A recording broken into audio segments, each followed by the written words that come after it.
Karena itu maka kalau misalnya pilkada DKI ini Ahok maju, Ya. nah, itu kan problem kan, mereka akan bisa. Karena itu saya katakan kita daulat beliau ini yang maju pilkada DKI. Ya. Sebab saya bukan tidak setuju Anies, tapi satu pernyataan yang saya setuju adalah bahwa tingkat nasional saja kita dikebulin, apalagi cuma DKI seperti itu kan. Nih, kalau saya bicara tentang anggaran dasar Gerindra 8, 9, 10, 11, maka sesungguhnya Gerindra harus mengembalikan pasal-pasal ekonomi konstitusi secara tegak dan dituangkan dalam kebijakan APBN secara benar. Itu kalau mulut Anda bisa saya pegang. Kalau memenuhi janji-janji. Kalau mulut Anda bisa saya pegang. Anda bisa nggak mulut Anda saya pegang?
Yang pertama, kalau disebut Indonesia krisis, tahun lalu ada buku saya Orde Reformasi yang Tergadai. Oh iya.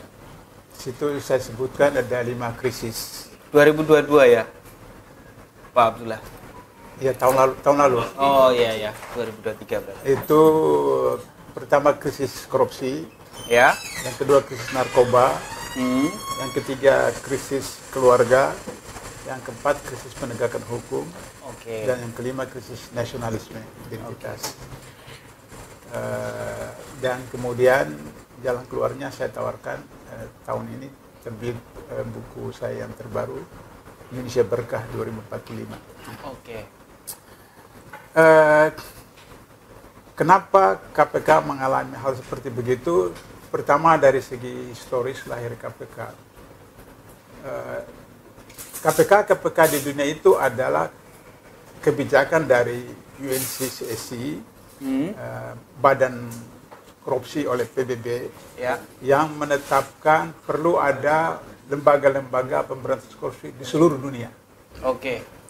Kenapa? Karena negara-negara kreditor itu, khususnya Eropa, Amerika, ketika memberikan pinjaman kepada negara-negara yang sedang berkembang, Ya. Afrika, Asia Tenggara, itu kemudian penguasanya, pejabatnya itu mengkorup uang-uang itu, Ya. sehingga negara-negara tertentu seperti di Afrika itu mengalami krisis, sehingga mereka tidak bisa bayar uang yang mereka pinjam itu. Maka kemudian mereka, negara-negara kreditor melalui UNCCSC ini, bentuklah lembaga-lembaga seperti termasuk KPK. KPK, iya. Sebenarnya idenya bagus ketika TAP MPR hasil reformasi itu dibentuk Undang-Undang 28 tahun 99 tentang pencegahan korupsi yang kemudian melahirkan KPKPN, Komisi Pemeriksa KKM Penyelenggara Negara. Kemudian lahir Undang-Undang 3199 untuk Undang Nomor 2021 untuk tindak pidana korupsi. Iya. Yang kemudian lahirlah KPK. Andai kata dua ini berjalan bersama-sama, sebenarnya itu relatif bagus. Karena baik Orde Lama maupun Orde Baru, ada yang hanya pencegahan saja, ada yang penindakan saja, baik Orde Lama maupun Orde Baru. Nah, Orde Reformasi ini digabungkan. Pencegahan dan kemudian penindakan.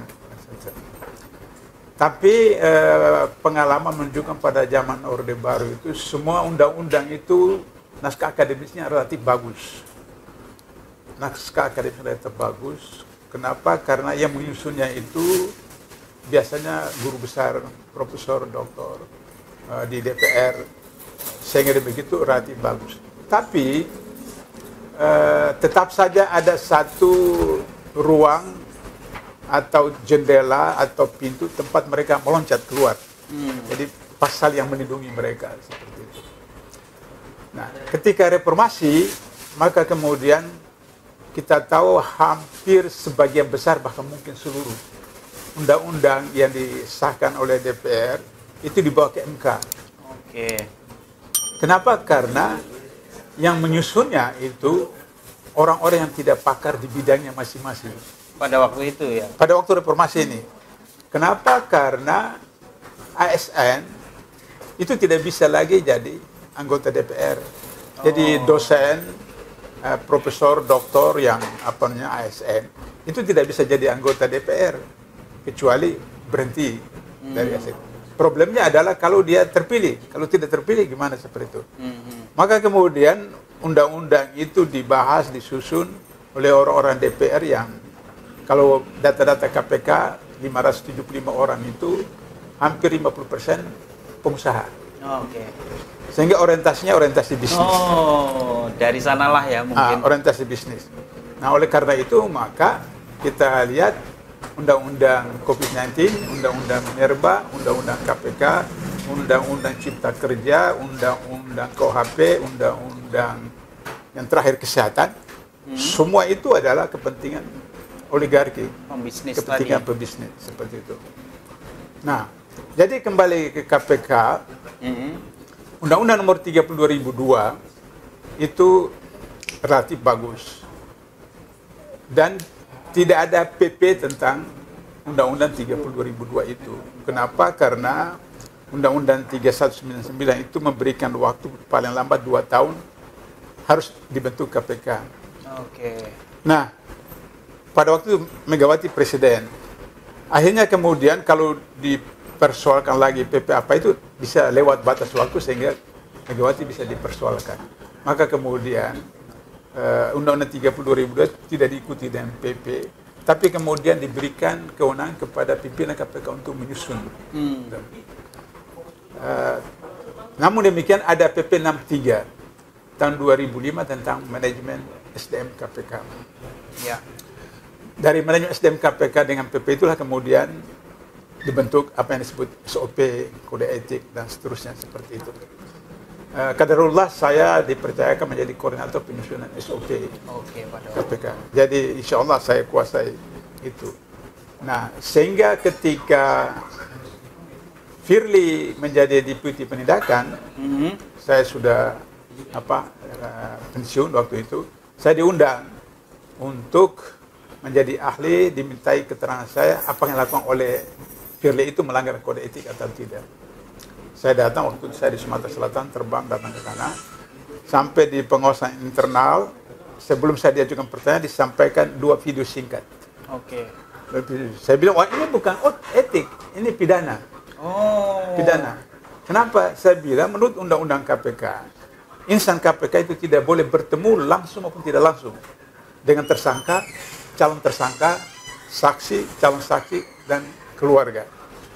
Dia berangkulan 2 kali dalam hidup 2 kali dengan gubernur yang sedang diawasi oleh KPK. Oke.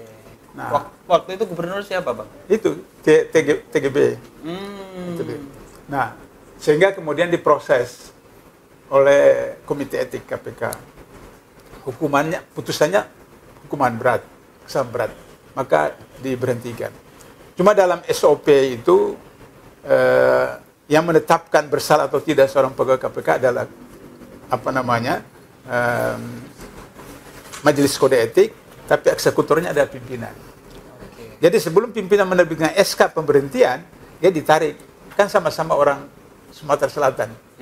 Kapolrinya dengan Firly sama-sama orang Sumatera Selatan. Ditarik jadi Kapolda di Sumatera Selatan. Maka kemudian seleksi pimpinan KPK beliau ikut. Lolos dari pansel sampai kemudian ke DPR. Setiap sampai di DPR, pimpinan KPK resmi mengirim surat ke DPR dan ke istana, ke presiden, bahwa orang ini bermasalah. Tapi seperti kita tahu, aklamasi.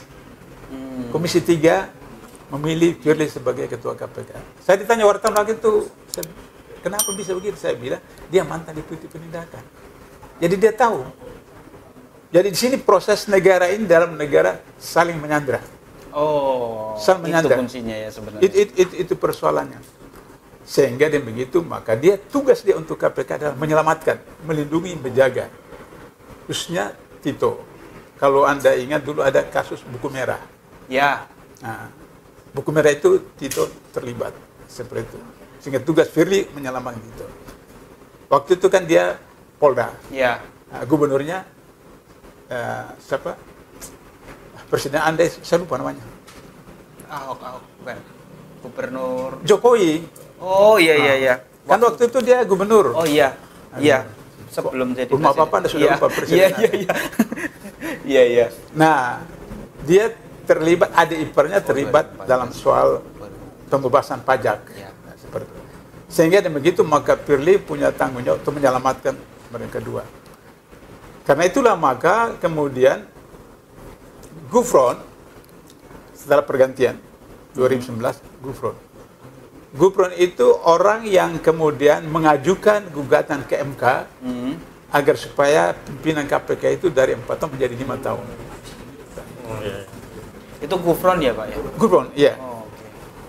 Mulai dari pimpinan sampai penasihat semua, tidak ada yang bermimpi untuk mau mengajukan 4 tahun menjadi 5 tahun. Tidak ada.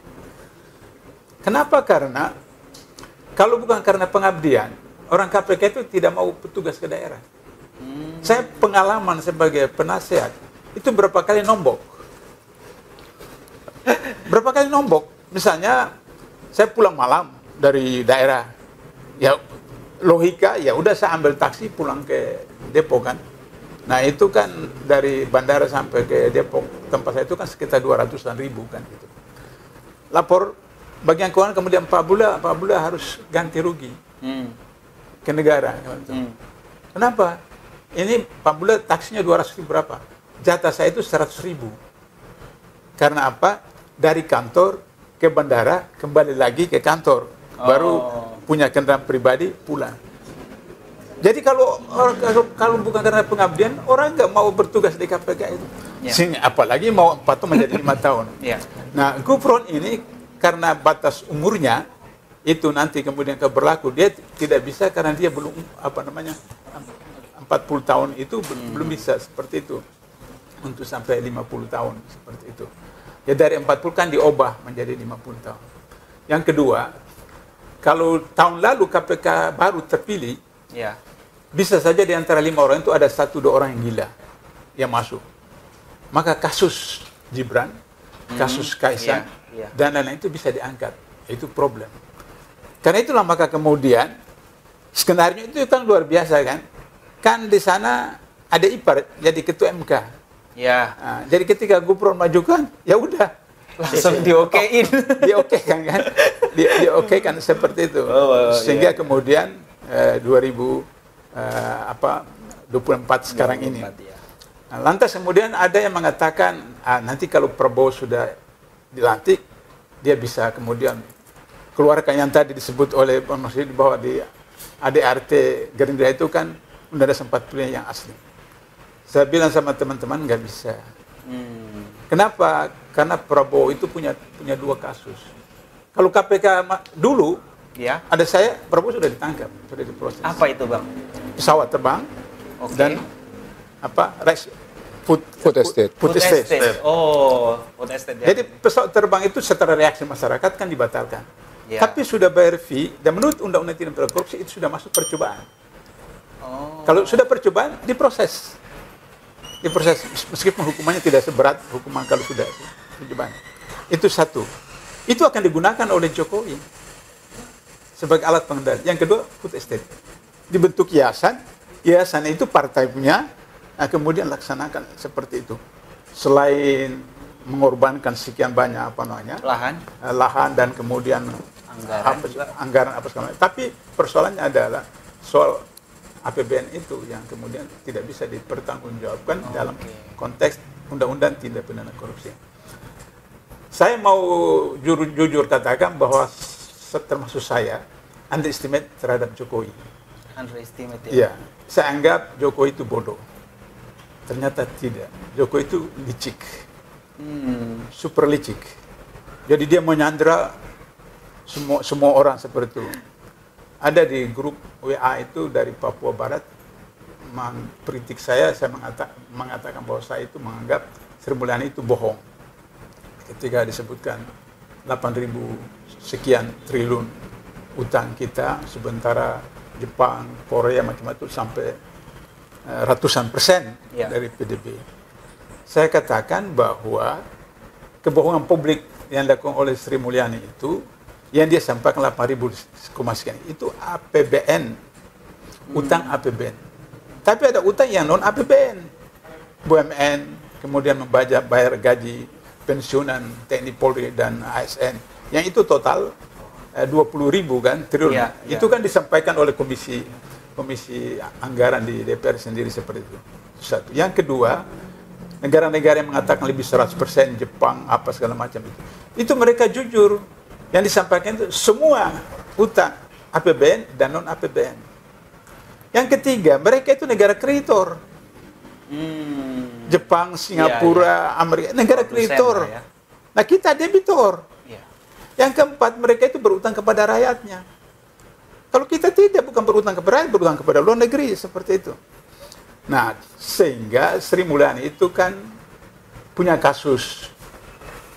Oke, kasus apa itu? Bank Senturi dia terlibat. Beliau tahu itu. Waktu SBY kan. Maka kemudian kabur ke sana, ditampung oleh bosnya di sana, di World Bank. Lantas ketika Jokowi jadi presiden, minta, dia beri syarat kan. Saya bersedia, tapi syaratnya kasus dia tidak diungkap lagi, dibongkar lagi. Sehingga begitu, maka Suryamani juga disandra oleh Jokowi seperti itu. Jadi soal sandra menyandra seperti itu, sehingga kemudian teman-teman memajukan hak angket. Saya bilang itu bagus, hak angket tidak terikat dengan soal pemilu. Tapi siapa yang mau ajukan hak angket? Karena kalau hak angket itu kan kebijakan presiden dan menteri dan seterusnya. Nah, di situ saya setuju dengan HRS. Kata HRS, kita nonton saja setan dan setan berantem. Ya, kan setannya selama ini kan PDIP kan, bengkeroknya PDIP, Menteri Hukum dan HAM-nya yang kemudian undang-undang KPK dianut segala macam seperti itu. Nah, terus hanya kemudian kasus sekarang kemudian seakan-akan itu mau jadi pahlawan. Nah, sehingga begitu maka Megawati tidak bisa, karena Megawati punya 2 kasus. Apa itu, Pak? BLBI dengan Harun Masiku. Iya, Harun Masiku ya. Itu problem. Entah kemana orangnya. Harun Masiku itu siapa? Kita nggak kenal. Bandingkan dengan Nazarudin. Nazarudin itu bendahara partai berkuasa. Anggota DPR Komisi 3 dan dia populer. Harun Masiku siapa? Kita nggak kenal. Sedangkan si Nazarudin hanya 4 bulan. Saya ingat waktu sekitar 4 bulan saja. Kami tangkap di Kolombia. Di luar negeri ya. Kenapa? Karena SBY waktu itu mempunyai komitmen. Sehingga memerintahkan Kapolri untuk membantu KPK. Ditangkap saya. Si ini, Harun Masiku siapa? Nah, karena apa? Presiden memang tidak punya komitmen untuk itu. Nah, di samping ya karena dia masih waktu itu betul-betul menjadi petugas partai. Sehingga dia seperti itu. Untuk menunggu nanti 2024 ini seperti itu. Nah, sehingga begitu maka Harun Masiku tidak diproses. Nah, sekarang ketika Firly itu menetapkan dalam konteks Menteri Pertanian ini SYL, itu tidak ditetapkan tersangka, tapi sudah dalam tersandra. Lantas kemudian tahun lalu itu si Firly ini pergi ke Korea atau saya lupa satu negara, ke luar negeri. Begitu keluar, teman-temannya itu tetapkan tersangka. Si SYL ini. Jadi dia kembali ke labakan. Akhirnya kemudian SYL bongkar kan? Bongkar. Jadi saling menyandera. Nah, si Karyoto ini itu mantan Deputi Penindakan KPK, anak buahnya Firly. Dia dipaksa untuk harus menetapkan Anies sebagai tersangka. Pengalaman saya 8 tahun di KPK, tidak ada gelar perkara yang melebihi Kalimantan Timur. Tapi itu tidak sampai 10 kali. Ini Anies 19 kali. Nah, Nah, Karyoto ini tahu dalam SOP dan kode etik KPK, dalam kode etik satu yang terstate itu, saya hafal, pegawai KPK dilarang melaksanakan perintah atasnya yang bertentangan dengan peraturan perundang-undangan. Jadi ketua perintah dia punya deputi, tapi deputi tahu bahwa ini bertentangan. Sebab untuk membuktikan itu minimalkan 2 alat bukti, Anies. Merugikan keuangan negara dan melanggar ketentuan tertentu. Nah, pertama kali saya anggap Anies kena, karena tidak masuk dalam APBD. Tapi setelah saya selidiki, ada dalam APBD perubahan. Berarti tidak melanggar ketentuan. Yang kedua, audit BPK itu tidak ada kerugian keuangan. Nah, akhirnya setelah 19 kali dipecat. Tapi kemudian si Kapolda ini karena non-Muslim, dia mau narik simpati daripada mayoritas umat Islam. Maka kemudian diangkat jadi Kapolda. Maka Karyoto kemudian memproses si Firly seperti itu. Tapi kenapa sampai sekarang masih begitu? Karena Karyoto juga tersandra. Kenapa kalau tersandra? Karena Karyoto ini pernah jadi Polda di Jogja. Dan punya kasus. Sehingga itu kan saling menandra. Di dalam grup alumni KPK saya katakan, dorong saja Kejaksaan Agung, biarlah Kejaksaan Agung yang proses, sehingga kemudian Polda terlepas seperti itu. Nah, jadi oleh karena itu maka hemat saya kembali kepada rakyat. Kembali kepada rakyat. Tapi itu problem.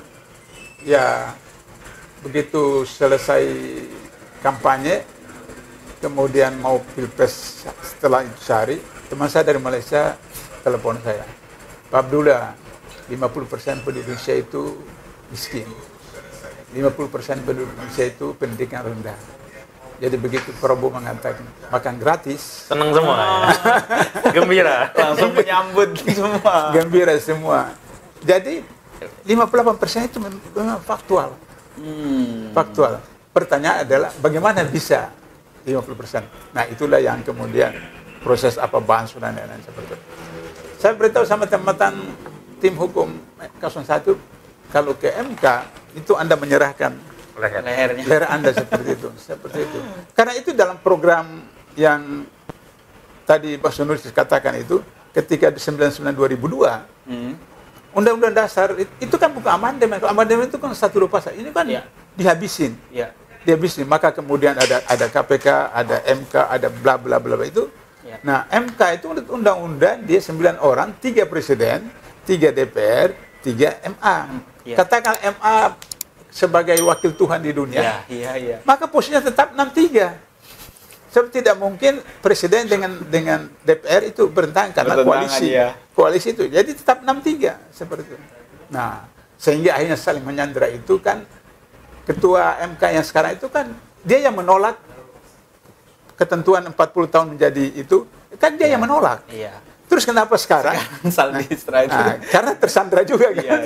Ketika diangkat kasus Belbei, seperti itu. Nah, akhirnya 53 seperti itu. Saya kira kembali kepada rakyat, bagaimana rakyat menggunakan kewenangan haknya.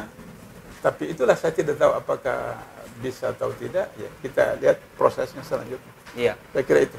Kalau kita lihat dan cermati dari apa yang diterangkan Pak Abdullah tadi kan, kita seperti muter-muter aja. Proses-prosesnya itu pada pokoknya adalah saling menyandra tadi. Nah, mungkinkah itu bisa diurai Pak Abdullah? Kerumitan-kerumitan soal, bahkan tadi disebutkan Pak Prabowo, ada Gibran juga di sana yang nanti akan jadi capres dan yang sudah ditetapkan oleh KPU sebagai capres dan cawapres, yang sebenarnya ada kasus juga.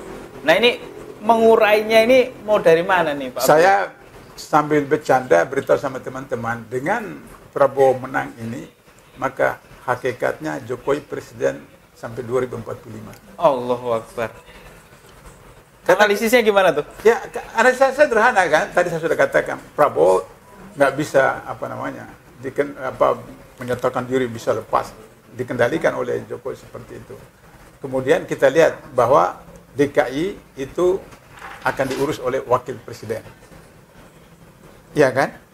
Wakil presiden. Sementara IKN sudah ke sana. Nah, IKN itu kan proyek bisnis kan? Proyek bisnis. Kemudian nanti Jakarta juga proyek bisnis, jadi dibuat seperti Washington dan New York.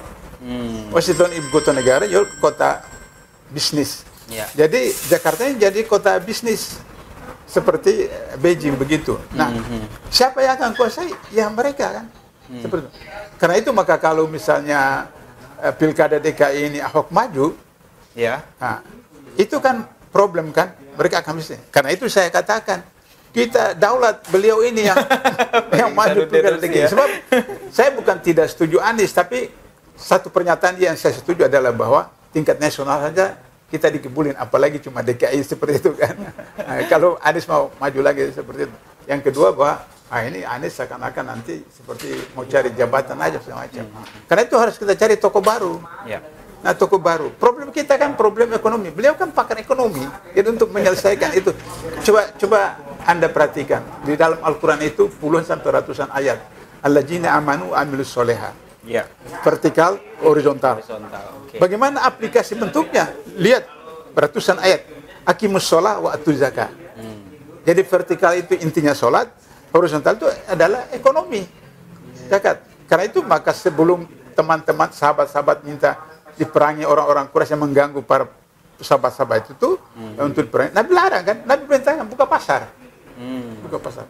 Nah, oleh karena itu maka para ustadz, para kiai, para ustadz itu jarang membicarakan soal bahwa ekonomi, bahwa pasar itu satu sunnah Nabi yang menentukan keberhasilan di Perang Badar seperti itu. Ya. Infrastrukturnya itu tercipta baru kemudian 313 orang itu datang ke Badar dengan niat syahid. Ketika niat syahid, maka Allah turunkan malaikat. Sehingga seperti itu. Jadi oleh karena itu 2 tahun lalu saya sudah beritahu HRS, saya safari dari Jawa Barat sampai ke Jawa Timur. Saya minta 500.000 saja. 2 tahun lalu waktu 212. Saya akan pimpin langsung masuk istana. Apa yang terjadi? Cuma diatin. Artinya bahwa saya lihat memang umat belum siap untuk itu. Yang 7 juta di apa? Yang pertama waktu itu. Nah, ya. itu kemana kan seperti itu. Nah, Yahudi itu kan takut cuma 2 hal dari umat Islam. Pertama salat subuhnya seperti salat Jumat, kedua blokade ekonomi. Pemilu 97 kan Golkar 80% ya. Terbesar di dunia kan. Tapi karena ekonomi mengalami kebablasan jatuh. Jadi oleh karena itu maka untuk menjatuhkan rezim ini, dan ini sudah disampaikan beberapa tahun lalu MPUI. Pertama, jangan belanja ke mall, ke supermarket, ke Indomaret, Alfamart. Belanja saja di pasar tradisional. Kan di sana ada pribumi, ada sana.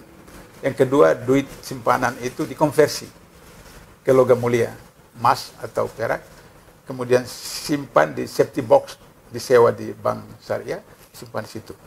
Sebab kalau misalnya dikonversi begitu, uang di bank nggak ada kan? Nah, itu problem. Dan itu Yahudi takut. Yahudi takut seperti itu. Baru ketiga, jangan merokok. Karena dihitung itu 1 hari 3, sekian triliun. Dari rokok itu. Dari rokok, seperti itu. Sementara data-data Kementerian Kesehatan 1 tahun sekian triliun untuk mengobati orang akibat daripada rokok seperti itu. Nah, Sempurna itu kan punya 9 naga kan. Dia punya sekian ribu hektar lahan karena rokok. Coba kalau itu yang punya rokok kan orang Yahudi. Tapi coba cek deh, ada orang Yahudi merokok enggak? Enggak ada kan. Ditanya kenapa kalian buat rokok, enggak berokok. Dia bilang, kami buat rokok ini buat orang yang tidak pandai membaca. Kan di rokok itu ada kan tertulis kan, rokok mengenai bla bla bla bla. Jadi akhirnya blokade ekonomi, tapi kita harus punya solusi yang seperti disebutkan Pak Insanusi. Solusinya di bidang ekonomi itu gimana? Sehingga kemudian ketika basis ekonomi, sumber daya alam kita lola, sumber daya manusia kita lola, kemudian infrastrukturnya kembali ke tempat. Nah, asli saya setuju, tapi harus dengan mekanisme seperti itu. Dalam wawancaranya Bang Refli Harun dengan Bambang Wijoyanto, itu kan menyampaikan bahwa harusnya DPR itu menjadi oposisi, tapi sekarang ini seringkali justru DPR ini menjadi dalam tanda kutip ya sebagai stempel saja. Dan tadi sebenarnya sudah disebutkan oleh Pak Abdullah Yahamahua bahwa dulu memang DPR ini sebagian besar adalah pengusaha, dan ini jadi problem yang sangat besar karena dari situlah kemudian mendorong oligarki akan terus berkuasa, bahkan tadi sampai 2045 menurut Pak Abdullah Hehamawa akan tetap Jokowi sebenarnya sebagai pemimpin.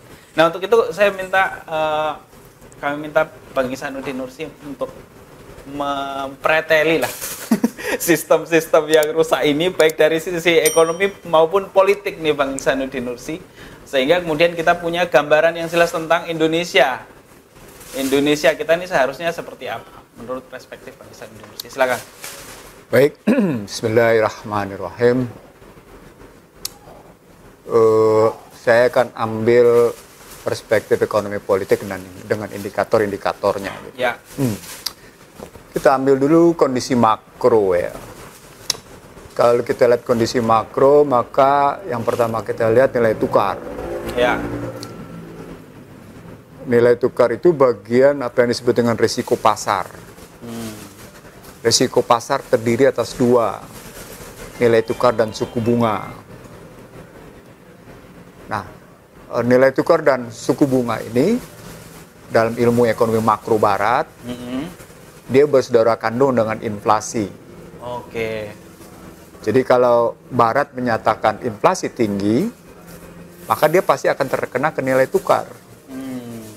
Kalau dia terkena nilai tukar, pasti terkena ke suku bunga. Jadi cara ngelihatnya segitiga. Nilai tukar, suku bunga, inflasi. Tidak mungkin suku bunga berdiri sendiri tanpa melihat nilai tukar. Tidak mungkin nilai tukar berdiri sendiri tanpa melihat inflasi. Selalu begitu. Iya. Kajian saya, dia bentuknya segitiga sama sisi. Dia berputar. Satu saat yang dimainkan adalah inflasi. Dalam 2 tahun ini ketika Federal Reserve sudah menerapkan tingkat suku bunga tinggi untuk merespon inflasi tinggi dari 2023 hingga sekarang, itu berarti Federal Reserve sedang memainkan nilai tukar. Oke. Itu berarti Federal Reserve sedang memainkan suku bunga. Nah, karenanya Federal Reserve sekarang menerapkan suku bunga tinggi 5,25, 5,5. Itu untuk menjawab inflasi tinggi. Maka menguatlah dolar. Nah, ketika dolar itu menguat, dia terkena terhadap siapa saja yang menggunakan dolar sebagai sebagai cadangan devisanya, satu. Yang kedua, sebagai transaksi perdagangan internasionalnya, sebagai payment systemnya. Payment system itu misalnya Anda masuk ke payment system antara Indonesia sama katakan sama Barat gitu.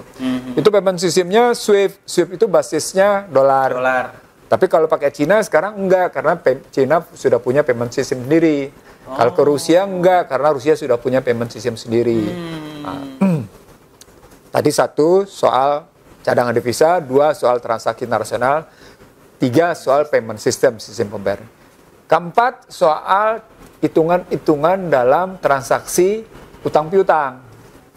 Misalnya kalau Anda berutang ke IMF, walaupun IMF punya special drawing rights, mata uangnya, tapi nanti tetap akan dikonversi ke dolar. Itu yang disebut dengan multilateral transaction, itu bermata uang US dollar. Obligasi juga sama. Obligasi korporasi, itu juga statusnya juga mata uang US dollar. Nah, itu terindikasi bahwa dolar masih tetap menguasai. Nah, sampai pada level ini analisisnya menjadi sesungguhnya Amerika dengan menggunakan suku bunga tinggi dan inflasi tinggi sehingga berdampak pada nilai tukar sedang menyerang seluruh dunia. Ini yang disebut bagian dari apa yang disebut dengan currency war. Perang nilai tukar. Nah, orang tadinya hanya melihat fluktuasi nilai tukar sebagai currency war untuk yang namanya international trade, perdagangan internasional. Padahal ketika dimainkan yang namanya nilai tukar, currency war itu dalam bahasa akademiknya adalah competitive devaluation. Devaluasi yang bersaing satu sama lain untuk memenangkan harga pasar disebabkan harganya lebih murah sehingga dia menang harga pasar. Padahal dia statusnya ganda. Jadi currency war itu statusnya ganda. Ketika Anda gagal dalam pertarungan dagang seperti Amerika tetap kalah terhadap Cina dalam dagang, maka Amerika memainkan nilai tukarnya lewat inflasi tinggi. saya ingin mengatakan begini, kesadaran orang Indonesia rata-rata, terutama ekonom Indonesia, hanya dalam cara berpikir mainstream seolah-olah itu hal yang wajar karena Amerika sedang menghadapi masalah. Masalahnya Cina tadi. Masalah kalah perang dagang, maka dia gunakan currency war. Asal Anda tahu, currency war ini sudah terjadi sejak 2008. Sejurus setelah yang namanya Amerika kalah perang dagang. Nah, orang bilangnya global financial crisis. Nah, global financial crisis itu berlanjut hingga sekarang. Karena memang Amerika dalam posisi bersaing untuk 5 hal. Untuk yang namanya teknologi, informasi, komunikasi. Untuk itu kalau sudah teknologi informasi dari sumber daya sampai ke posisi peralatan. Dari kabel laut, optik, sampai satelit. Dari peralatan yang namanya aplikasi Android sampai kepada yang lain. Sampai kepada perang semikonduktor. Itu yang saya bilang tadi, perangnya perang nilai dagang, perang nilai tukar, perang ICT. 3 dia sekaligus. ICT tadi, Information Communication Technology. Komponennya begitu. Nah di satelit lebih gila lagi. Satelit karena bicara soal kecanggihan, footprintnya kemana, dengan kekuatan kayak apa. Nah Amerika dengan menyetujui kemarin Elon Musk munculkan Starlink, itu kelihatan pertarungannya makin tajam di posisi perang ICT. Nah, Indonesia mengizinkan Starlink beroperasi secara komersial.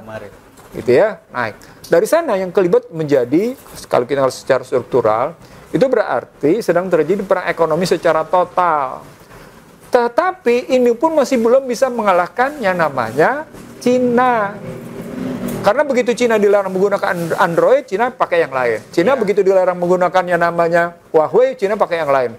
Cina begitu larang yang namanya semikonduktor pakai dia, pakai yang lain.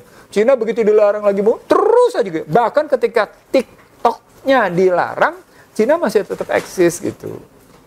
Apa poinnya? Poinnya adalah Cina punya daya tahan atas peperangan, dagang, nilai tukar, gitu ya, currency war, ICT, lanjut perang sistem ekonomi. Nah, begitu masuk perang sistem ekonomi kelihatan. Di kawasan ASEAN, misalnya kawasan Asia Tenggara, Cina menggunakan Regional Comprehensive Economic Partnership. Barat menggunakan Indo-Pacific Economic Forum. Saling bertarung gak karu-karuan. Nah, ini juga nampak ke dalam posisi tadi di payment system. Di satu sisi menggunakan SWIFT, tapi di sisi lain juga menggunakan bilateral swap, local currency transaction namanya, antara para pihak. Apa dampaknya? Dampak isu dedolarisasi yang muncul sejak 2015, yang kemudian disahuti oleh BRICS kemarin pada November 2023 di Johannesburg, sebenarnya tergambar bahwa Amerika tetap bertahan dengan dolarnya. Ini perang internasionalnya. Amerika tetap bertahan dengan dolarnya sebagai senjata untuk menekan negara manapun. Ulang, untuk menekan negara manapun, andai kata negara itu tidak mengikuti kehendaknya. Pada Arab Spring yang terkena pertama siapa? Mesir. Jatuh Hosni Mubarak. Berikutnya terkena Gaddafi. Dan seterusnya terkena Syria, terkena lain-lain. Itu semuanya ada asal muasalnya inflasi. Inflasi itu nilai tukar. Inflasi nilai tukar itu bunga. Sama seperti sekarang. Amerika sedang menyebarluaskan penyakit dengan inflasi tinggi. Amerika sedang menyebarluaskan penyakit dengan suku bunga tinggi. Amerika sedang menyebarluaskan penyakit dengan indeks dolar tinggi. Nah, apa dampaknya? Dampaknya adalah menjadi pertanyaan bagi kita. Kenapa kita terkena? Karena kita tidak punya daya tahan cukup. Karena apa yang menyebabkan daya tahan kita tidak cukup? Karena nilai tukar kita di pasar bebaskan. Berdasarkan Undang-Undang 2499. Lalu lintas devisa bebas, nilai tukar mengambang bebas. Kenapa terkena kayak gitu? Terkena BI yang menetapkan dengan model bahwa dia sebagai lembaga independen yang menetapkan sistem devisa begitu dan menjalankan gitu. Bermula dari permainan persepsi atas uang dengan persepsi dari peredaran uang tadi dengan suku bunganya gitu, dan berlanjut. Artinya secara moneter kita lemah. Itu yang saya bilang fundamental makro kita lemah. Nah, fundamental makro itu lemah juga nampak pada yang namanya APBN. Nah, nampak di APBN itu di mana? Dilihat dari defisit APBN terhadap PDB. Yang kedua dilihat dari keseimbangan primer. Apa itu keseimbangan primer? Penerimaan negara cukup nggak untuk bayar utang? Nah, menarik nih. Sampai di sini kita ngambil indikator apakah Indonesia memang akan krisis apa enggak. Kalau kita ngambil keseimbangan primer, data saya menyebutkan sejak 2012 hingga 2022 negatif. Tapi apa yang terjadi di 2023? Positif. Dan positifnya nggak tanggung-tanggung. Positifnya 228 triliun keseimbangan primer. Apa artinya? Negara mempunyai penerimaan lebih untuk membayar hutang dan bunga. Kalau sebelum-sebelumnya kurang, ini lebih, ini 2023, April 2024. Keseimbangan primer positif itu mencapai 122,1 triliun. Artinya, Joko Widodo di akhir-akhir masa jabatannya berhasil mengatasi keseimbangan primer dari negatif menjadi positif. Ini angka konkret. Tetapi dengan korban nilai tukar. Gimana tuh, Bang? Kenapa kayak gitu? Kenapa kayak gitu? Gitu. Itu artinya sudah terjadi pergeseran dari pinjaman luar negeri yang begitu banyak ke dalam pinjaman obligasi dalam bentuk IDR, dalam bentuk Indonesian dollar rupiah, dalam bentuk rupiah. Sudah bergeser dia dari pinjaman dolar ke dolar rupiah. Satu. Yang kedua, kalau dilihat dari transaksi dari neraca pembayaran Indonesia, neraca perdagangan memang surplus. Trade balance sheet namanya, gitu, trade account, trade balance sheet, itu memang positif. Tapi dua tetap negatif. Apa itu? Neraca modal, gitu ya, neraca modal dan finansial negatif. Neraca pembayaran tetap negatif. Apa dampaknya dengan nilai tukar jatuh? Dampaknya cadangan devisa turun selama 3 bulan terakhir ini. Nggak tanggung-tanggung turunnya. 6 miliar US dollar. Apa poinnya? Ini menarik. Data ini tidak muncul ke permukaan dan tidak pernah dianalisis oleh banyak pihak. Di satu sisi, saya ulang ya. Di satu sisi, cadangan devisa menurun 6 miliar US dollar. Tapi di sisi lain, keseimbangan primer positif. Apa tuh artinya? Ini makro nih, kita bicara belum makro. Artinya sesungguhnya alokasi APBN tidak efektif. Oke. Satu. Yang kedua, perbankan yang tingkat masalahnya, ini perbankan juga bagus nih indikatornya. Kredit bermasalahnya cuma 2,7. Dana pihak ketiganya bagus, kreditnya bagus, semua indikatornya bagus, ROA-nya bagus, return on asetnya bagus gitu pertumbuhannya. Apa artinya? Artinya perbankan tidak berhasil menginjeksikan likuiditas ke masyarakat kelas bawah yang sedang membutuhkan, tapi memang menginjeksikan ke kelas atas. Maka muncullah angka Gini rasio. Gitu loh. Sri Mulyani boleh bilang angka pengangguran menurun. Betul. Betul. Anda tahu berapa sekarang debt income per kapita? 75 juta. Tepatnya 4.200 US dollar. Tepatnya. Tapi kalau dirupiahkan menjadi sekitar 75 juta. Tapi dia tidak melihat debt per kapita, utang per kapita di satu sisi. Ya. Tapi di sisi lain juga kita mesti melihat sekarang. Perbankannya sukses nggak menyalurkan dana untuk masyarakat? Sukses. Untuk siapa? Untuk masyarakat atas, tidak untuk masyarakat bawah, gitu loh. Dampaknya menjadi angka Gini rasio yang 0,382, 0,384 itu diragukan. Karena masyarakat bawah tetap bermasalahan. Apa indikatornya? Dua. Pinjol bagi ibu-ibu, pinjol bagi masyarakat, pinjol bagi mahasiswa, pinjol bagi guru itu tinggi. Padahal alokasi anggarannya sudah 20%. Itu tadi bukti. Alokasi anggaran tidak tepat. Itu indikatornya. Apalagi dampaknya? Bansos nggak benar. Apalagi dampaknya? Indikatornya. Perlinsos, perlindungan sosial nggak benar. Apalagi dampaknya? Itu pembangunan infrastruktur nggak beres. Apa indikatornya? 18 bandara internasional dicabut posisi internasionalnya. Jalan tol dijual. Artinya apa? Masyarakat hanya terkena beban untuk pembayaran. Nah, itu tetap dipenuhi lewat yang namanya PPN yang naik terus. Apalagi dinaikin. Nanti 12%. Gitu loh, ngambil indikator-indikatornya. Artinya saya ingin menyampaikan, ada angka-angka yang tidak dilihat, tapi sesungguhnya menggambarkan problematik yang tidak selesai. Nah, maka pertanyaan sebenarnya begini, jadi, apa kalau gitu yang kita maksud dengan krisis apa? Nah, kalau pakai indikator, krisis itu adalah pertumbuhan ekonomi menurun dalam 2 semester berturut-turut. Resesi, apa itu resesi? Resesi adalah pertumbuhan ekonomi menurun dalam 2 kuartal berturut-turut. Nah, kalau saya menyebutnya sekarang Indonesia krisis itu disebabkan apa? Disebabkan oleh 3 tadi. Pertama, nilai tukar, suku bunga, inflasi. Perhatikan, tesis nilai tukar, suku bunga, inflasi ini berhubungan dengan komoditas. Sekarang pertanyaan, komoditas apa yang paling terkena? Energi, pangan, dan di sini energi, pangan, dan komoditas strategis lainnya. Sekarang saya tanya, harga minyak fluktuatif di Indonesia? Fluktuatif. Harga pangan gimana? Naik nggak? Naik. Harga energi lain, harga lain naik nggak? Naik. Itu artinya Indonesia ngalamin krisis. Jadi per definisi tentang krisis adalah 2 semester pertumbuhan terus-menerus menurun atau resesi 2 kuartal terus-menerus menurun, tidak sahih.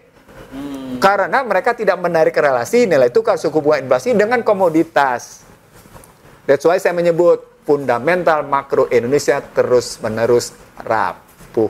Gitu ya. Yang berdampak pada walaupun pengangguran menurun, kemiskinan menurun, tapi pasti kesenjangan naik. Itu pasti begitu. Itu indikatornya itu begitu. Oke, itu satu gambaran gitu yang kita lihat. Ini saya bisa kasih angka. Yang pasti saya ngambil analisis ada 25 indikator. Saya urut 25 indikator itu dan kelihatan nampak di situ. Yang jadi masalah berikutnya adalah ketika kita lihat dalam posisi daya beli. Ya. Tadi kita sudah bilang, siapa sebenarnya yang terpukul daya belinya dengan kondisi nilai tukar jatuh, suku bunga tinggi, gitu ya. Kan BI juga naikin BI rate. Kan ketika nilai tukar jatuh, BI melakukan 4 tindakan. BI menerbitkan sertifikat Bank Indonesia dengan suku bunga naik, atau BI naikin giro wajib minimum, gitu ya, posisi begitu, atau BI melakukan intervensi pasar, gitu ya, posisinya, atau terakhir BI melakukan persuasi, 4 tindakan. Ini kebijakan moneter. Nanti akan berhadapan dengan kebijakan fiskal. Fiskalnya mestinya ngegerojokin duit. Tapi digerojokin ini bukan untuk orang kaya mestinya. Untuk orang yang namanya kelas menengah bawah. Betul. Dalam mereka memenuhi kebutuhan hidup. Tapi itu pun bukan dalam bentuk BLT. Bukan dalam bentuk bansos. Mestinya dalam bentuk yang namanya pekerjaan. Sehingga bergeser dia dari belanja sosial menjadi belanja modal. Nah, itu tidak ditempuh. Nah, itu kesalahan-kesalahannya seperti itu. Jadi tidak terjawablah yang namanya tiap-tiap warga negara berhak atas pekerjaan dan penghidupan yang layak bagi kemanusiaan. Gitu ya. Itu di pasal 27 ayat 2-nya. Sekarang kita pindah. Kalau begitu ceritanya, siapa yang sedang menjawab Indonesia yang terus-menerus dalam kondisi apa yang saya sebut sebagai disrupsi? Apa yang saya sebut sebagai VUCA. Volatile, uncertain, complex, ambigu gitu ya. Mari kita telusuri kata-kata uncertain. Ketidakpastian. Sejak Orde Baru, mereka selalu bilang, mendung perekonomian digelantungi ketidakpastian, gitu kan. Kalimat Pak Harto dulu, kalimat mafia Berkeley dulu, yang berada di kawasan Lapangan Banteng, Taman Suropati, dan Air Muncrat, selalu bicaranya begitu-gitu. Sekarang ngomongnya begitu nggak? Sama. Ketidakpastian, iklim ketidakpastian, tidak pernah bergeser. Asal Anda tahu, catatan saya bukan catatan dalam hitungan katakan tahun 80, bahkan catatan saya sejak tahun 64. Kalau saya ikuti sejak 68, maka sesungguhnya yang sedang terjadi adalah sudah 56 tahun. Ulang ya, sudah 56 tahun kondisi perekonomian Indonesia tidak pernah berhasil mengangkat harkat martabat Indonesia. Itu krisis. Itu artinya Anda tidak pernah keluar krisis. Apa indikatornya? Era Soeharto nilai tukar itu cuma begini seperti saya bilang berkali-kali nih. Era Soeharto nih nilai tukar jatuhnya cuma begini. Tapi yang namanya era reformasi begini, nggak karu-karuan. Naik. Ya. Artinya kalau diambil sejak 97, Juli 97, ketika yang namanya Sudrajat Jiwandono dan almarhum temannya Bang Dullah, senior saya juga, ya. Itu dampaknya dari 97 hingga sekarang, berarti sekitar berapa tahun? 27 tahun, itu tidak pernah stabil. Itu sakit. Ketika nilai tukar sakit, sakitlah yang namanya. Disitulah mereka jawab, ini jeleknya jawaban mereka nih, redenominasi. Maka redenominasi menurut kacamata saya adalah bukti kegagalan kebijakan perekonomian. Saya tarik ke atas, bukti kegagalan pemerintah menjalankan amanat konstitusi. Bukan sekedar penyederhanaan nilai tukar. Bukan penyederhanaan angka digital. Kalau penyederhanaan angka digital betul. Tapi dalam rangka apa? Dalam rangka apa? Tahu? Dalam rangka digital currency. Sehingga meringankan beban server, beban memori. Karena 3 digit hilang. Padahal dia gambaran kegagalan perekonomian. Gitu ya. Oke, sekarang kita pindah. Dari situasi yang kayak gini gitu ya. Siapa yang mau menjawab dengan benar? Kebetulan sejak yang namanya Gerindra hadir, dia selalu menyatakan ingin kembali ke Undang-Undang 45. Bahkan ada kalimat yang menarik di situ. Situasi perekonomian seperti sekarang disebabkan oleh gitu ya, sistem ekonomi kapitalisme, dan karena itu kita perlu kembali ke Pancasila dan ke Undang-Undang Dasar 45, itu kalimatnya. Itu disebutin dalam kata mukadimahnya, kalimatnya mukadimah anggaran dasarnya. Kalimatnya bukan kata pembukaan. Mukadimah. Keren kan? Mukadimah. Islami, Bang. Dah, saya turun ke bawah. Saya dapat pasal 9, 10, 11. 9 bicara visi, 10 bicara misi, 11 bicara tujuan. Menarik nih. Nih, kalau saya bicara tentang anggaran dasar Gerindra 8, 9, 10, 11, maka sesungguhnya Gerindra harus mengembalikan pasal-pasal ekonomi konstitusi secara tegak dan dituangkan dalam kebijakan APBN secara benar. Itu kalau mulut Anda bisa saya pegang. Kalau memenuhi janji-janji. Kalau mulut Anda bisa saya pegang. Anda bisa nggak mulut Anda saya pegang? Nah, itu dulu persoalannya. Itu dulu persoalannya. Itu Gerindra ya itu ya. Iya. Nah sekarang udah berkuasa. Itu makanya. Kalau kita kan baru omong-omong wajar ya. Jadi, nah begini Ahmad, maksud saya, kalau saya mengambil teori yang saya bangun. Jadi kan kalau ada orang bicara tentang ekonomi Pancasila, ekonomi kerakyatan, ekonomi konstitusi tidak ada teorinya. Saya siap berdiskusi.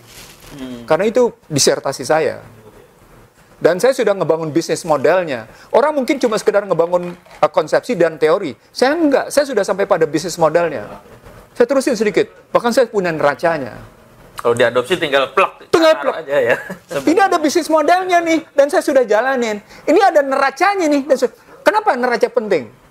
Karena ketika Anda menggunakan neraca barat, Anda tidak lebih tidak kurang ikuti modal barat. Disitulah barat menjajah. Disitulah barat menghegemoni. Iya. Sementara Indonesia menerapkannya dengan undang-undang International Financial Report System, IFRS. Itu dianjurkan oleh Bank Dunia. Apa poinnya? Bank Dunia mendikte sistem keuangan sampai pada level mikro pun dengan hegemoni mereka. Gitu loh. Maka ini kesempatan bagi Gerindra untuk membuktikan bahwa mereka konsisten dengan anggaran dasarnya. Ini kesempatan. Ini kesempatan bagi Gerindra untuk menunjukkan, maaf ya, di sini bukan sekedar jantan nih. Kalau jantan kan cuma bahwa dia adalah petarung, bahwa dia adalah macan Asia, bahwa dia adalah Danjan Kopassus yang berjuang menegakkan Pancasila dan patriot sejati. Patriot sejati. Begitu iya dong. Iya, kalau mau ngeliat kayak gitu begitu gitu ngambilnya. Kalau ini bukan sekedar itu, saya ingin mengatakan kalau kita 10 tahun kemarin digelar menyaksikan pagelaran ketidaksesuaian ucapan dengan tindakan, maka kali ini kita berharap ada kesesuaian tulisan, ucapan dan tindakan. Gitu loh. Ada kesesuaian. Yang ditulis begini nih, maka yang diucapkan begini, maka yang digenahi begini. Nah, di sini saya tidak setuju dengan problem makan siang gratis. Sesuai nggak tuh, Bang? Nah, sebenarnya? Di Inggris itu jawaban atas kegagalan ekonomi neoliberal memang makan siang gratis. Tapi asal Anda tahu, yang disebut dengan itu kan sama dengan freelance. Ya. Nah, no freelance itu aplikasi dari sistem ekonomi neoliberal. Untuk ngejawabnya itu freelance. Antitesanya lah ya. Antitesanya. Cuma jawab doang dia. Padahal masuk dari padahal kalau kita ngelihat secara benar, freelance itu adalah output. No freelance itu adalah output, keluaran. Ya. Jadi dari sebuah sistem yang diproses, outputnya adalah nggak ada makan siang gratis. Maka dibilang, oke deh, karena di outputnya tidak ada makan siang gratis, kita bikin juga makan siangnya gratis. Ya. Artinya salah jawaban. Karena yang mesti Anda jawab adalah soal sistem. Iya. Artinya Anda mesti jawab input, Anda mesti jawab kebijakan, Anda mesti jawab misi, Anda mesti jawab visi. Gerindra sudah menjawabnya dengan visi, misi, dan tujuannya di anggaran dasarnya pasal 9, 10, dan 11. Kurang apa nih? Dan itu disahkan oleh Menteri Hukumnya Yasona Lawli pada 17 September 2020. Dahsyat kan? Rinci tinggal jalan. Kurang rinci gimana coba? Kurang rinci gimana coba? Iya. Jadi bukan bodoh tapi licik. Jadi artinya saya ingin sampaikan ke para pemirsa sekarang. Jangan sampai lupa ya, Bang ya. Iya, artinya gini. Kalau ada kerisauan masyarakat terhadap Gibran Raka Buming Raka, jawablah kerisauan itu dengan kebijakan bahwa Gerindra bahwa Prabowo Subianto dengan latar belakangnya sebagai cucu Margono Joyo Hadikusumo, sebagai anak Sumitro Joyo Hadikusumo, sebagai Danjan Kopassus, sekaligus menegaskan melaksanakan anggaran dasarnya. Gitu. Jos. Ya. Maka terjawablah krisis. Apa poinnya? Inggris saja per hari ini menolak pandemic treaty. Apa artinya? Inggris tidak ingin didikte oleh kekuatan global Sistemnya untuk negerinya tadi, yang ya. sudah teracak-acak oleh pandemi. Ya. Beberapa negara lain juga tidak mau diacak-acak oleh namanya pandemi treaty. Traktat pandemi ini nggak mau. Kenapa? Karena mereka tahu bahwa pandemi 19 kemarin, COVID-19 sendiri adalah rekayasa. Begitu juga yang namanya disesek adalah rekayasa. Wih, ini kita mau ikut-ikut dengan undang-undang kesehatan yang baru. Kan kacau jadinya. Gitu. Nah, itulah jawaban saya atas krisis, gitu ya, kalau kita mau. Ini ada kesempatan untuk kita jawab. Mari kita jawab kesempatan ini dengan sebaik-baiknya. Kita masih dapat peluang Ya. untuk menjawab. Kita masih dapat peluang untuk menyaksikan sholat subuh dengan enak, matahari terbit di fajar dengan segar, sehingga kita punya pikiran sehat, jiwa kita sehat, dan yang disebut dengan sehat bukan fisik saja. Jangan salah, kenapa saya sebut kesehatan fisik nih? Iya. Karena banyak orang khawatir sama kesehatan fisiknya Prabowo Subianto. Kesana ya. Loh, iya, harusnya dipahami begitu. Artinya kita bilang kesehatan fisik penting, kesehatan pikiran, jiwa juga penting. Betul. Begitu, Adit. Terima kasih. Assalamualaikum warahmatullahi wabarakatuh. Waalaikumsalam warahmatullahi wabarakatuh. Jadi simpulannya maju DKI 1. Jangan menurunkan level, Pak. Jangan menurunkan level. Luar biasa ya. Jadi paparannya sangat apa ya, ini yang saya suka dari Bang Ihsanuddin Nursul. Jadi dari tingkat yang tinggi dulu diturunkan sampai ke Pak Prabowo tadi ya pesan-pesannya. Dan saya pikir cukup jelas sesuai dengan anggaran Gerindra tadi disebutkan pasal nomor 9, 10, 11. 10, 11 itu ya. Mohon diperhatikan dan saya pikir ini memang terus harus diingatkan terus, Bang. Jangan sampai lupa kayak pendahulu-pendahulunya kan sering lupa tuh, janji A ternyata nggak dilakukan, yang dilakukan malah. Dan kalau butuh manifesto ekonomi pasal 33, saya sudah punya. Silakan ambil. Silakan nih. Gratis, nggak perlu bayar. Nggak ada embel-embel jadikan anugerah. Nah. Saya tidak bertransaksi untuk jabatan. Nggak ada pretensi apapun ya. Karena kalimatnya adalah I got my position because my achievement. Dan dilarang bagi setiap pengikut Rasulullah untuk meminta jabatan. Oke. Gitu. Iya, teman-teman sekalian, ini sebenarnya masih sangat banyak yang ingin kita coba diskusikan ya, tapi nampaknya waktu juga terus mengejar kita, kejar-kejaran dengan waktu. Terakhir mungkin Bang Ahmad Khozinuddin, saya minta Bang Ahmad untuk memprediksi lah ya. Dan karena kita diskusi seperti ini ya, anggapannya ada macam-macam nanti. Kadang-kadang ada yang ini dianggap mengkritik pemerintah, kemudian dilaporkan, meskipun undang-undang yang kemarin pasal 14 dan 15 sudah dicabut oleh MK, nanti tahun 2026 ada undang-undang yang sudah disahkan juga. Dan banyak hal-hal yang lain yang saya pikir perlu dibahas untuk kedepannya di era baru, walaupun sebenarnya lama tadi ya, cuma ganti pemimpin, tapi poin yang Bang Ihsanuddin Nursi penting sekali. Nah, kita ingin dengarkan dari perspektif hukumnya Bang Ahmad Khozinuddin ya. Iya. Silakan, Bang. Yang pertama saya ingin menegaskan kepada publik, pada seluruh rakyat Indonesia, terutama kepada saudara Luhut Binsar Panjaitan, Ya. bahwa dinamika perbedaan pandangan, pendapat, bahkan keyakinan di negara kita itu dijamin oleh konstitusi. Oke. Pasal 28 itu 9. penting ya. Pasal 28 itu kemerdekaan berserikat, berkumpul dan menyampaikan pendapat itu dijamin. Sehingga jangan sampai ada terminologi, definisi atau bahkan minimal diksi yang menyatakan kalau berbeda itu toksik. Saya ingin tegaskan apa yang disampaikan Bang Nursi tadi adalah gizi, bahkan antivirus ya terhadap ekonomi kapitalisme yang hari ini menyusahkan kita. Jadi kalau ada pandangan yang berbeda, jangan halangi, jangan kau taruh di kandidat kau Prabowo itu nyusahin kita, jangan. Coba diskusikan dulu, bahkan kalau ada pandangan yang berbeda itu potensial untuk kita adopsi. Tadi Bang Ihsan tadi sudah siap nih, tinggal adopsi tindakan plek. Ini justru khasanah kekayaan pemikiran bagi negara kita. Sebab boleh jadi ya mitra kita banyak, tapi yang bisa diajak berpikir untuk masa depan kita itu belum tentu semuanya bisa.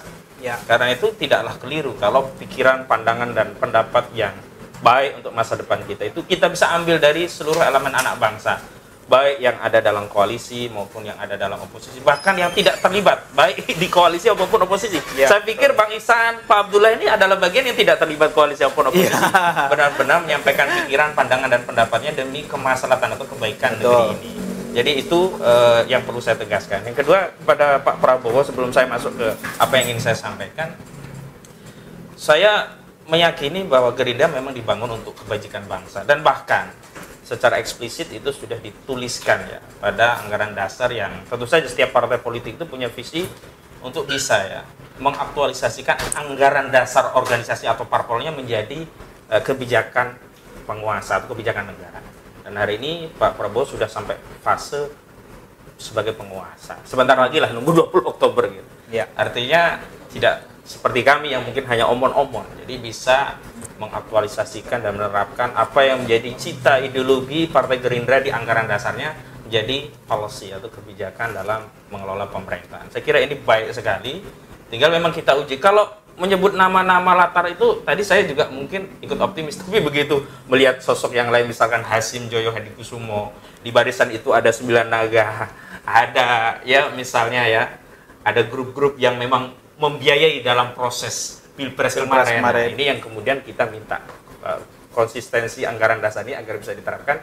Karena dalam perjalanannya, saya pikir semua partai politik itu punya cita ideologi yang luar biasa ya, dalam norma ideologi dan apa yang diadopsi dalam anggaran dasarnya. Tetapi tadi lagi-lagi kapitalisme ini memang akhirnya mengendalikan ide, pikiran, dan pendapat itu oleh kapital. Ini kekuatan kapital yang mendelivery semua kepentingan-kepentingan itu yang akhirnya tunduk. Sama seperti kemarin ketika kita pemilu, kalau kita bicara elektabilitas dari sisi visi-misi, tentu banyak pandangan anak bangsa yang bisa kita pilih. Tapi karena pemilih itu pada akhirnya dikunci oleh kekuatan finansial, isi tas gitu, maka yang menang bukan pada elektabilitas, ya. Pada ujungnya adalah isi tas. Ya. Dan apa yang disampaikan oleh Pak Abdullah tadi ya, 50% atau tepatnya 58% akhirnya yang menang adalah yang suka makan siang gratis, itu juga karena ada faktor isi tas, karena penggelontoran dana bansos dalam bentuk bansos yang kemudian disebut oleh politisi sebagai politik gentong babi. Saya pikir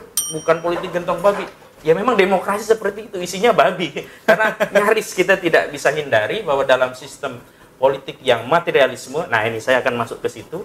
Materialisme itu tentu preferensi politik utama publik itu juga akan pada materi, sehingga orang tidak pedulilah visi misi seperti apa. Sekarang lu mau kasih gua berapa begitu. Nah kalau lu kasih gua, nah, lu jadi penguasa juga akan melupakan gua. Yang penting hari ini saja apa yang bisa saya peroleh melalui datang ke bilik persegi yang di sana mereka mentransaksikan nasib masa depan bangsa ini selama 5 tahun. Akhirnya pikiran yang materialistis, praktis, pragmatis, itu juga yang diadopsi oleh publik, oleh masyarakat kita. Ya sudahlah, yang ngasih duit yang dipilih. Nah, saya masuk kepada isu yang menurut saya penting untuk kita bahas, yaitu isu kedaulatan. Ya. Kedaulatan dari sisi hukum yang nanti akan kita bisa breakdown kepada kedaulatan-kedaulatan yang lainnya, termasuk kedaulatan ekonomi, kedaulatan finansial, kedaulatan sistem moneter, dan seterusnya. Nah, selama ini kan kita selalu membanggakan bahwa negara kita adalah negara yang menjadikan hukum sebagai panglima. Maka disebut sebagai negara dengan kedaulatan hukum. Padahal kita harus definisikan apa yang dimaksud dengan kedaulatan hukum. Saya mencoba membuat definisi bahwa kedaulatan hukum itu adalah suatu negara yang menjadikan norma hukum itu benar-benar panglima, di mana norma hukum itu tidak dibentuk oleh lembaga kekuasaan. Tapi kalau norma hukum itu, sepanjang norma hukum itu dibentuk oleh lembaga kekuasaan, maka sebenarnya tidak ada negara hukum. Yang ada adalah negara kekuasaan. Dan praktik dalam sistem demokrasi, norma hukum itu dibentuk oleh lembaga kekuasaan. Ada yang oleh lembaga legislatifnya, maka muncul undang-undang. Ada yang lembaga legislatif terbatas melalui lembaga eksekutif, misalkan Perpu. Perpu juga berfungsi sebagai undang-undang. Ada juga melalui aturan turunan yang dikuasai oleh legislatif, oleh eksekutif, misalkan PP, Permen, dan seterusnya. Semua norma ini ditelurkan atau dikeluarkan oleh otoritas politik. Maka tidak ada aturan yang keluar dari otoritas politik kecuali ada kepentingan politik. Tinggal dia menimbang apakah kepentingan politik bangsa yang akan jadi faktor dominan, atau yang determinan adalah politik kepentingan. Tapi selalu norma itu dibuat secara umum seolah-olah untuk kepentingan rakyat, tetapi yang paling penting dan krusial itu selalu digunakan untuk kepentingan politik. Penguasa dan orang-orang yang ada di sekelilingnya. Makanya kemarin Bang, kita bisa paham kenapa PIK 2 punyanya Aguan diangkat menjadi PSN. Iya. Benar. Nggak ada kepentingannya untuk rakyat. Betul. Tetapi bagi oligarki, properti, itu dia bertabur berbagai fasilitas negara, termasuk dalam pengadaan lahannya, tidak lagi ya harus bertransaksi secara umum belanja dengan keridoan Anantawrauti, tapi bisa ditetapkan kemudian langsung taruh uangnya konsinyasi ke pengadilan, akhirnya dipaksa orang tadi untuk mengikuti. Dan ini adalah fasilitas yang diberikan oleh PSN. Nah, kalau begitu, sepanjang norma itu dibentuk oleh otoritas kekuasaan, berarti tidak ada negara hukum. Pertanyaannya, kalau begitu di dunia ini tidak ada negara hukum, karena semua otoritas norma itu dibentuk oleh alat kekuasaan. Ada rinciannya. Kalau otoritas kekuasaan itu memiliki kewenangan untuk membentuk hukum tanpa bersandar pada nilai yang lain, maka ini murni negara kekuasaan. Misalkan dia berdalih kedaulatan rakyat, yang sebenarnya kedaulatan itu tidak ada pada rakyat, tapi ada pada finansial. Otoritas finansial lah sebenarnya membentuk peraturan perundang-undangan, meminjam tangan-tangan kekuasaan. Muncullah undang-undang sumber daya alam, terakhir undang-undang cipta kerja. Itu bukan kedaulatan rakyat, itu kedaulatan oligarki yang punya kekuatan finansial, kapital, yang mengintervensi kekuasaan sehingga kekuasaan membentuk norma peraturan perundang-undangan yang menguntungkan kelompok oligarki. Betul.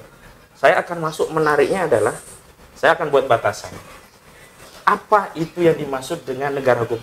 Yakni norma yang dibentuk itu tidak bisa dibentuk oleh lembaga penguasa, tidak juga bisa diintervensi oleh rakyat. Artinya apa? Baik penguasa maupun rakyat tunduk pada norma itu. Oke. Dan ini hanya ada dalam sistem Islam. Kenapa? Karena norma dalam Islam itu bukan keluar dari otoritas politik, tidak juga atas tuntutan rakyat, tapi dia keluar dari wahyu.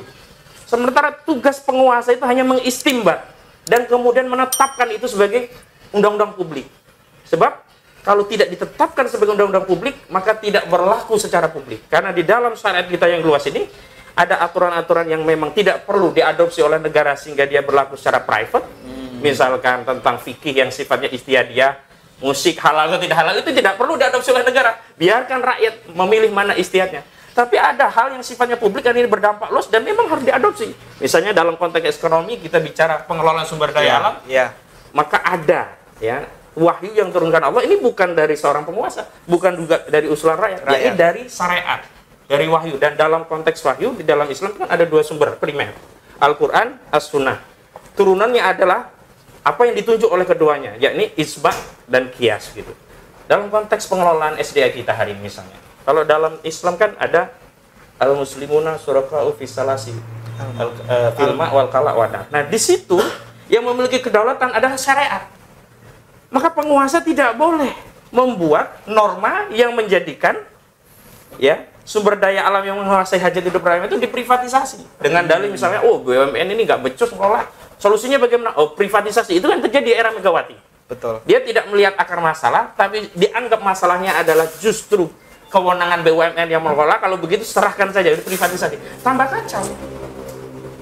Nah, ini juga yang terjadi pada misalkan putusan MK kemarin. Kemarin itu saya sudah membuat tulisan, saya katakan nggak akan menang 0102 dengan analogi yang sederhana. 0103. 0103 nggak akan menang. Dengan analogi sederhana. Kita meyakini kecurangan ini bersifat terstruktur, sistematis, dan masif. Kita meyakini bahwa ASN, aparat TNI Polri, pejabat-pejabat, kepala daerah, bahkan kepala desa sudah dikendalikan. Lalu kita kurang yakin bahwa MK pun bisa dikendalikan. Dan kita masih berharap MK akan mengeluarkan keputusan yang berpihak kepada rakyat. Saya berikan analogi. Kalau ratusan ribu anggota TNI Polri saja bisa dikendalikan, kenapa nggak bisa? Kenapa luput yang cuma hakim MK 9 biji saja nggak dikendalikan? Sudah pasti. Waktu itu saya katakan paling akan dibuat legitimasi dengan dissenting opinion, seolah-olah masih ada harapan di MK. Karena ini perlu, karena MK juga butuh satu pendapat yang seolah-olah ini problemnya bukan kelembagaan, tapi problemnya adalah individu-individu, dalam hal ini hakim-hakim MK. Maka muncullah, ternyata memang benar dissenting opinion. Kenapa? Karena balik lagi. Karena dalam memutus perkara itu tidak ada yang disebut dengan kedaulatan hukum. Pada akhirnya mereka mengacu kedaulatan kekuasaan. Problem berikutnya, apa yang menyebabkan kedaulatan hukum itu tidak ada? Kenapa akhirnya kedaulatan kekuasaan selain tadi norma tadi tidak diistimbat dari wahyu, tetapi dari otoritas kekuasaan yang didalihkan ini berdasarkan kedaulatan rakyat? Problem yang kedua, sistem yang materialistik ini tidak membimbing individu, rakyat maupun penguasanya meyakini bahwa ada pengadilan yang kedua. Menarik, Rasulullah SAW ketika mengadili perkara sengketa hak atas barang gitu. Rasul katakan, boleh jadi di antara kalian lebih fasih dalam mendakwa perkara dan membuktikan perkara, padahal itu bukan hak kalian. Sebab ingat-ingatlah, kalau aku putuskan sesuatu yang bukan haknya, berarti kalian sebenarnya telah mengambil bagian kalian di neraka. Artinya apa? Jadi dalam proses peradilan dunia ini akan selalu dikaitkan dengan akhirat. Dan ini tidak ada. Oke, kemarin Anwarul mengatakan saya hanya takut kepada Allah. Itu lip service saja. Kenapa? Karena ruh daripada sistem hukum yang tidak diistimbat dari wahyu itu tidak perlu juga terikat dengan informasi yang berkaitan dengan wahyu. Nah, surga, neraka, akhirat nanti akan diadil lagi, itu kan informasi dari wahyu, bukan dari norma yang dibuat oleh otoritas kekuasaan. Norma yang dibuat oleh otoritas kekuasaan kita tidak pernah mengaitkan amal kita di dunia ini dengan implikasinya sifatnya transenden. Dan itu menyebabkan apa? Ya rusak hukum kita. Sudahlah normanya itu tunduk pada otoritas kekuasaan, yang otoritas kekuasaan itu tunduk pada otoritas modal, legitimasinya adalah kedaulatan rakyat, cara untuk melegitimasinya itu adalah dengan diadakannya pemilu. Pada saat yang sama juga ruh ini hilang. Nah, ruh ini hilang, ini yang membuat apa? Kehidupan hukum dan politik kita menjadi kacau balau. Nah, misalnya kita kembali ke soal, saya ambil contoh saja, kita bicara tentang bagaimana mengelola kekayaan alam tadi ya. Saya pernah membuat hitung-hitungan Bang dengan Bang Muhammad Ishak gitu. Selama ini kan kita selalu, kalau kita baca secara problem pendapatan kan selalu jalan keluarnya adalah peningkatan pendapatan negara dari pajak, baik dengan ekstensifikasi atau intensifikasi. Nah, kemarin sudah diintensifkan dari 11% untuk PPN jadi rencana 12%. Kan ada semacam paradok, semakin tinggi pendapatan negara semakin susah rakyat. Kenapa? Semakin tinggi pendapatan negara maka semakin tinggi pungutan pajak kepada rakyat. Kenapa kita nggak berpikir semakin tinggi pendapatan negara rakyat semakin happy? Nah, kalau kita kaitkan bahwa sumber pendapatan negara itu dikelola dengan dimensi wahyu tadi, di mana syariat mengatakan bahwa al-milkiyatul amah diantaranya adalah tambang-tambang itu adalah milik bersama dan hanya otoritas negara sebagai wakil rakyat yang boleh mengelola, maka semakin tinggi pendapatan dari SDA, semakin tinggi APBN, rakyat semakin happy karena layanan yang diterima oleh rakyat akan semakin banyak. Kalau hari ini karena SDA kita justru dibancak ya, dikelola oleh swasta asing-asing ya, tercatat saja tambang itu ada di Indonesia. Tercatat saja kita kemarin ada 5 juta ton nikel kita ya. Tapi siapa yang menikmati? Yang menikmati adalah swasta korporasi asing-asing. Swasta Indonesia siapa? Ya Luhut bin Sarpanjaitan yang menikmati. Maka negara ini membuat kebijakan yang bikin untung siapa? Salah satunya Luhut. Kalau dalam konteks ya kedaulatan ini tidak diatur dengan materialisme, maka harta itu akan dibagi secara merata. Kalau dalam istilah Al-Quran itu agar tidak beredar hanya di kalangan orang kaya. Maka hari ini misalkan ada parameter ekonomi yang menyatakan ya pertumbuhan ekonomi misalnya walaupun agak turun sekarang lumayan naik begitu, kemudian tingkat pendapatan naik, katakanlah kemiskinan menurun, tapi kan itu sifatnya agregat, tidak melihat orang per orang itu bisa makan nggak sih? Ya, betul. Kalau dalam Islam enggak, tinggal dikomparasi antara muzaki dengan mustahil. Kalau masih banyak orang lapar itu kan berarti mustahil. Mustahil itu. Nah, ini di negara dalam konteks membagi pendapat per kapita itu kan nggak dihitung. Berapa juta triliun katakanlah atau berapa puluh triliun yang dihasilkan oleh grup-grup oligarki. Nah, pendapatan oligarki itu untuk menghitung pendapatan per kapita dibagi kepada seluruh rakyat kita.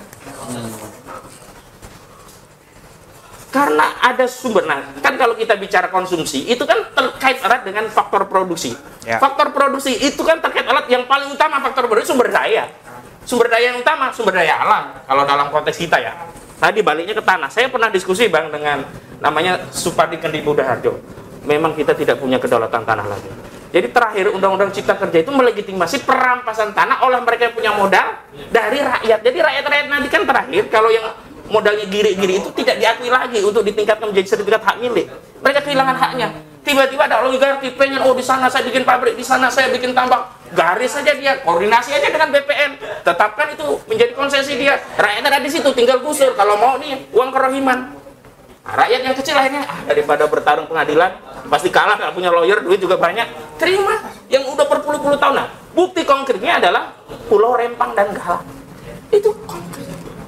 Baliknya apa? Nah, baliknya memang karena tidak ada filosofi kedaulatan hukum, yang ada adalah kedaulatan kekuasaan. Nah, apa problemnya?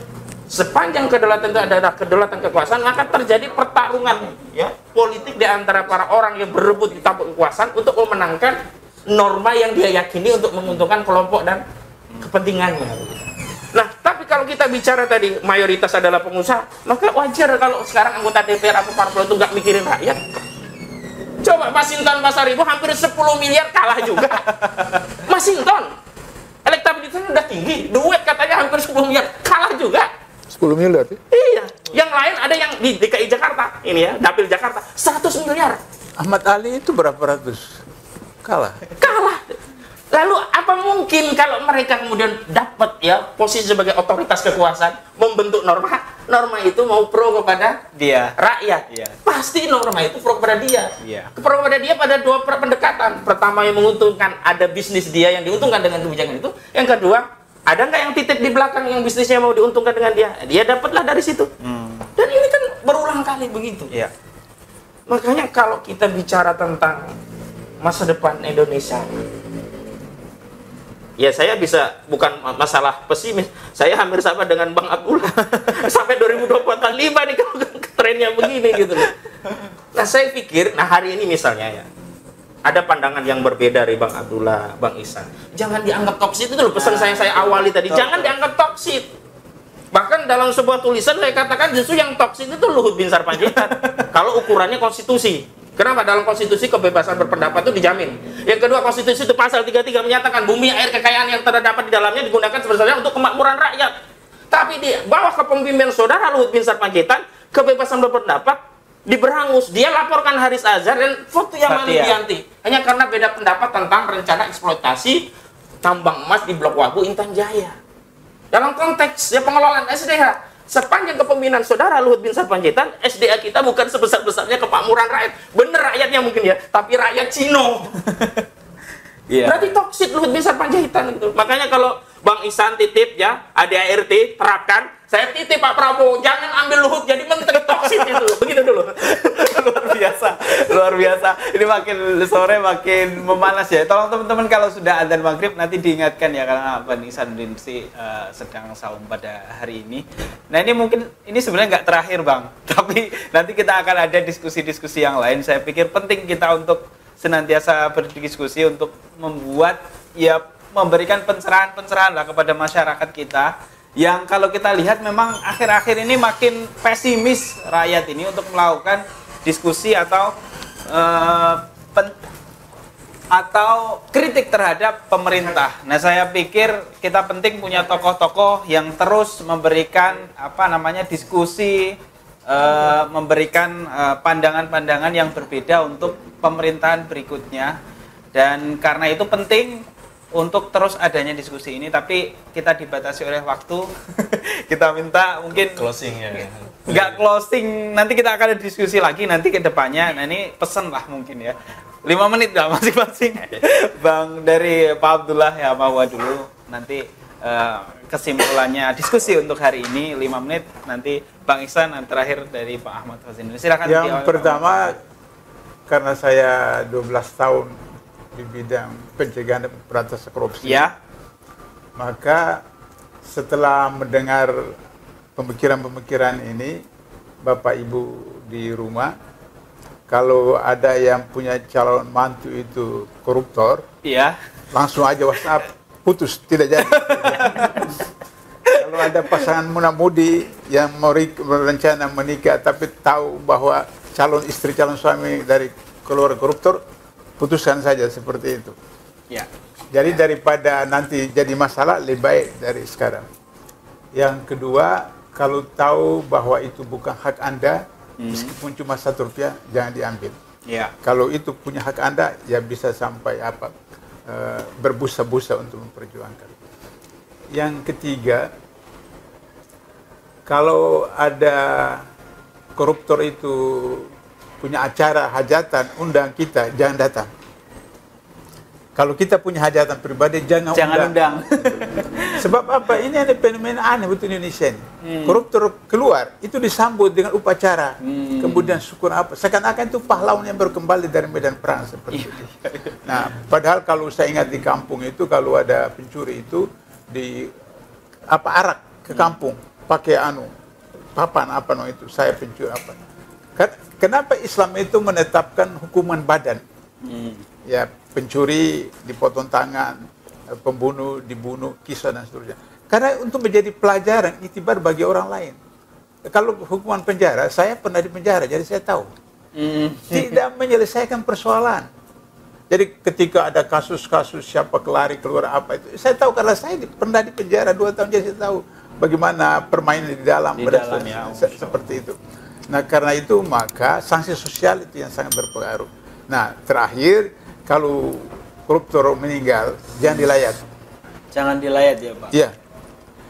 Karena itu kan fardu kifayah. Iya. Fardu kifayah. Saya bukan ekstrem, tapi saya meneladani Umar Ibn Khattab. Umar Ibn Khattab ketika di khalifah, kalau ada orang meninggal di Madinah, dia tidak datang melayat jenazah rumah itu, kalau dia tidak lihat penyimpan rahasia Nabi datang. Kalau penyimpan rahasia Nabi datang ke rumah itu, berarti orang itu tidak bermasalah. Maka Umar datang. Tapi kalau penyimpan rahasia Nabi tidak datang, Umar juga tidak datang. Artinya itu sanksi dari pemimpin. Oleh karena itu, maka beberapa kali waktu yang lalu saya katakan, kalau misalnya Jokowi tidak menyelesaikan utang-utang luar negeri, maka kemudian kalau meninggal, saya sarankan jangan disolatkan. Tapi kalau bisa menyelesaikan utang luar negeri, maka kalau tidak menyolatkan, saya bersedia menyolatkan. Seperti Buya Hamka menyolatkan Bung Karno yang menjarakan dia. Itu barangkali catatan saya. Oke, baik. Terima kasih Bang Abdullah Yamawa. Terakhir tadi pesannya sangat tajam ya kepada para koruptor. Nanti nggak akan disolatkan oleh Pak Abdullah Yamawa. Oke, berikutnya Bang Ihsan. Cukup udah tadi. Saya cocok sama Pak Abdullah. Jadi 5 tadi semuanya cocok ya, Bang? Ya. Terakhir Bang Ahmad Wazinuddin. Saya berpesan kepada kita semua, wabil khusus kepada umat Islam. Agama kita luar biasa, syariat yang dibawa oleh Rasulullah Muhammad SAW itu luar biasa. Karena itu ketika muncul solusi yang berasal dari Islam, sudah sepatutnya kita kemudian meyakini itu yang terbaik dan kemudian berusaha menerapkan solusi itu. Dan hari ini di dunia ini hanya pertarungan 3 ideologi besar, antara sosialisme, komunisme, kapitalisme yang hari ini memang eksis dan berkuasa di bawah Amerika, Barat dan yang lainnya, dan Islam. Dan kita tidak akan mungkin bisa melawan ideologi besar tadi tanpa sebuah komitmen besar dan satu ideologi yang berasal dari lainnya, itu ideologi materialis. Nah, Islam itu adalah prinsip dan aturan hidup berasal dari Allah wahyu. Karena itu ketika ada upaya untuk mendakwahkan syariah Islam, penegakan hudud, qisas, dia, ini mari kita dukung, karena kalau tidak dengan Islam, dengan apa lagi kita akan memperbaiki negeri ini. Dan paling penting kepada saudara atau bapak atau Menko Marifest Luhut Binsar Panjaitan, ini adalah bagian dari perbedaan pandangan. Termasuk ketika umat Islam mendakwahkan Islam, itu juga bagian dari pandangan bahkan keyakinan umat Islam.